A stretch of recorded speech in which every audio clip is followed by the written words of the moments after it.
Hello mga ka-Grabe Jods. So welcome sa Mickey and Vian Vlogs. So another vlog, another day. Let's go to Tagaytay and go!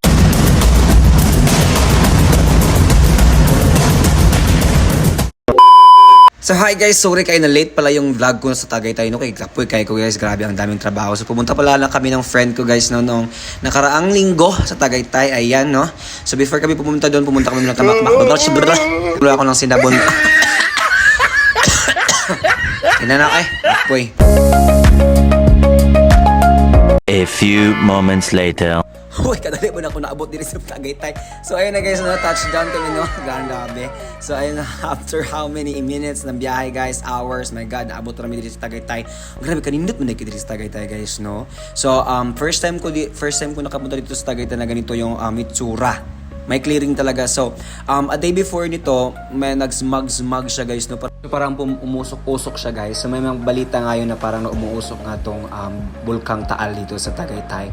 Pet friendly din tong lugar nito guys. May malaki din tong mga parking area or parking lot para sa mga sasakyan or four wheels. Ang nakaganda nga dito is meron din siyang CR guys. Banyo natin yung pangalan. Yes, dito lang yan sa Picnic Grove ng Tagaytay City. Yes. At kung gusto nyo naman na medyo mas mataas pa nga dyan guys, na gusto nyo makita ng buong mundo, charis, na hindi kanya mahal. Punta lang kayo sa People's Park. Medyo mahaba-haba nga to guys. Makikita naman sa Google Map.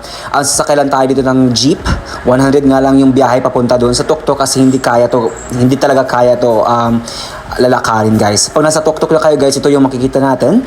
Isang napakagandang tanawin ng Tagaytay City. Thank you Lord. So ito talaga yung pinaka-highlight sa lahat no, kasi sabi nila itong lugar na to is munisipyo daw ito noong kapanahon na ng mga Kastila at mga Espanyol. So may mga park rules dito guys para mapanatili ang kalinisan ng Tagaytay City, People's Park specifically. Kailangan natin yung basahin isa-isa. Tinry ko nga lang pala tong espasol na binibenta ni Kuya. Masarap siya guys. Try nyo. Go! Naghanap nga pala namin ng restaurant at dito kami sa Puso Grill and Resto Bar ng Tagaytay City. Malawak yung lugar guys, maaliwalas, malinis, well-lighted, well-ventilated. Wala akong masabi. Yes, umorder lang kami ng bulalo, barbecue, may kanin, mga barbecue. Ayan, barbecue pa. Siyempre, ito talaga yung pinaka-highlight sa lahat, yung matikman ng bulalo ng Tagaytay. Wag kang umalis o wag kang umuwi papuntang Manila or Kingsaman kung hindi mo matikman ang bulalo ng Tagaytay. Heaven talaga guys.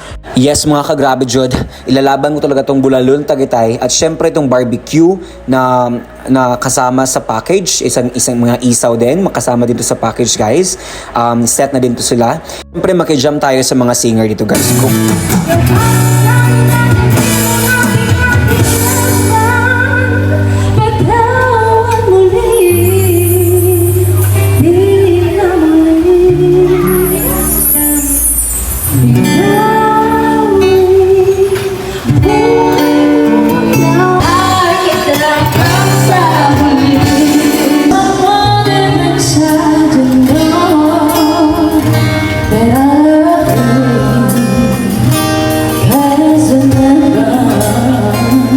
And to end this vlog, naubos namin lahat guys. Ano pang hinintay nyo? Go!